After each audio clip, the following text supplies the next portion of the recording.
Hey everybody, I'm Grant Skognes from Fox, and today I wanted to speak to you about suspension setup on BRP's brand new Maverick X3 vehicles. That Maverick X3 is actually available in three separate models: the base, the XDS, and the top of the line 72-inch wide XRS. All three models apply slightly different shocks. The base model applies Fox's QS3 or quick switch 3-position shocks. The XDS applies Fox's RC2 technology, which has dual speed compression and rebound adjustment, and the top-of-the-line XRS applies Fox's patented internal bypass technology, also with dual speed compression and rebound adjustments. While we have the XDS in front of us here today, the following comments are going to apply to all three models. To start, I wanted to cover how to measure your vehicle's ride height and adjust the shock's preload and crossover ring settings. In order to measure your ride height, you want to make sure that the vehicle is located on a very flat surface. Also, to ensure that the suspension is settled, you want to move the vehicle forward and back a few feet and also rock the vehicle from side to side. You can then take a tape measure and measure the distance between the ground and the bottom of the frame in two locations, once at the front of the vehicle and once at the rear. It should be noted that nobody should be in the vehicle when you're taking these measurements. However, you should have any accessories you plan to use on a regular basis installed on the vehicle. Straight off the showroom floor, all BRP Mavericks are set up with a relatively low ride height to ensure optimal handling.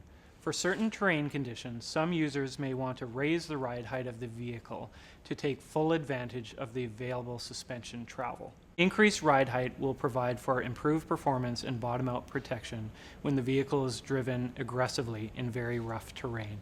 In order to increase the ride height of the vehicle, the first step is to raise the vehicle off the ground using a jack. To ensure that the shocks are fully extended, make sure that the tires can rotate freely.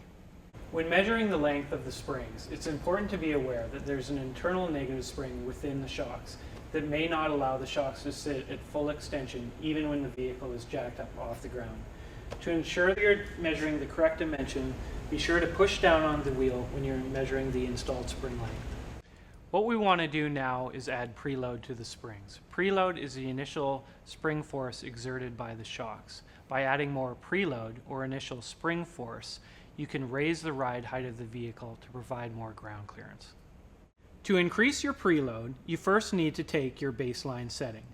You can do this by measuring the length of the spring assembly from the very top of the upper spring to the bottom of the lower spring. Be sure to note down that value. Now, to make a change, you need to loosen the preload lock ring. You can do this by applying 2 spanner wrenches or simply knocking it loose with a hammer and punch. Once the lock ring is loose, you should be able to turn the preload ring. This is sometimes made easier by putting one hand on the preload ring and one hand on the spring. To add preload, you want to turn clockwise. Keep turning clockwise and measuring the spring assembly length until you reach your desired setting. Your Maverick is also set up with multiple springs and adjustable crossover rings. By adjusting the crossover rings, you can change the point in stroke where the spring rate changes from a light initial rate to a heavy final rate. Your Maverick is set up with a light initial rate to provide optimal comfort in the ride zone, but then as the shock goes through its stroke, it changes to a heavier second rate to protect against bottom outs. Moving the crossover rings down increases spring force and protects against bottom outs and big hits. Moving the crossover rings up improves comfort. Before adjusting the crossover rings, remember to record your baseline setting. Measurements are taken from the top of the upper spring to the bottom of the lower crossover ring. You can again knock the crossover rings loose using a hammer and a punch, and once loose, move them to your desired setting.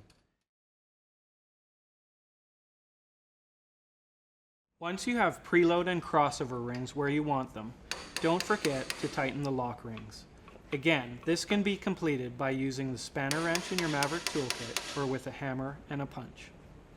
Once you've lowered the vehicle off the jack, you can recheck your ride height to make sure it's sitting where you want. But before doing that, make sure your suspension is settled by moving the vehicle forward and back and rocking it side to side to again remove any scrub between the tires and the ground.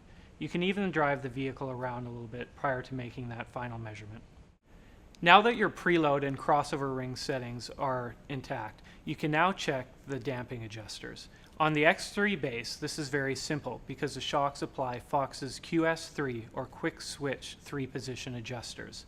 Position 1 is set for comfort riding, position 2 is a middle damping setting and can be used for general riding, and position 3 is the stiffest damping setting and can be used when driving aggressively. The Maverick X3, XDS, and XRS models do not apply the same shocks. However, both shocks apply the same damping adjusters, with a dual-speed compression damping adjuster and a rebound adjuster on the lower eyelet. Compression adjusters control the speed at which the shock compresses when the vehicle and suspension hits a bump. It's important to understand that the speed of shock compression does not necessarily correlate with the speed of the vehicle itself. The low-speed adjuster in the center, which is modified with a flat blade screwdriver, controls slower shock movements such as rolling bumps and has a big impact on small bump compliance and general comfort. The outer high-speed adjuster, which is modified with a 17mm socket, controls higher shock speed events such as jump landings, square edge bumps, and high-speed whoops. For both the high and low-speed adjusters, turning clockwise will increase damping and make the shock stiffer, while turning counterclockwise will make it softer. The rebound adjuster is located at the bottom of the shock on the lower eyelet. Rebound controls the speed at which the shock extends after being fully compressed. A good goal is to have the rebound as light as possible without unsettling the vehicle. This will ensure optimal traction and comfort. However, if the rebound is too light, it could cause the vehicle to get springy and potentially kick. Alternatively, if the rebound is too slow, you could lose comfort and traction. It could also induce a scenario known as packing, where through a series of successive bumps, the shocks aren't able to extend to their full amount. This could essentially make your vehicle feel like it has less travel than it actually does. In order to make changes to any of the damping adjusters, you first want to take their baseline settings. You can do this by turning them all the way clockwise until they reach a stop. Be sure to count the turns in order to hit that stop and record them. You can then increase or decrease damping to meet your chosen terrain and riding style. Clockwise adjustments will increase damping, while counterclockwise adjustments will decrease damping. We recommend that you make fairly large changes, let's say a full turn from your baseline settings, so you can really feel the difference. For example, let's say your baseline setting was at 2 turns from fully closed and you want to soften the suspension for a more comfortable ride. You can now rotate the adjusters to have 3 full turns open. Always be sure that the damping adjusters on the left and right side of the vehicle match. Typically, if you're trail riding or taking it easy, you'll want to decrease your damping for ultimate comfort. But when you're ready to drive aggressively, you'll want to increase your damping to ensure ultimate control and performance.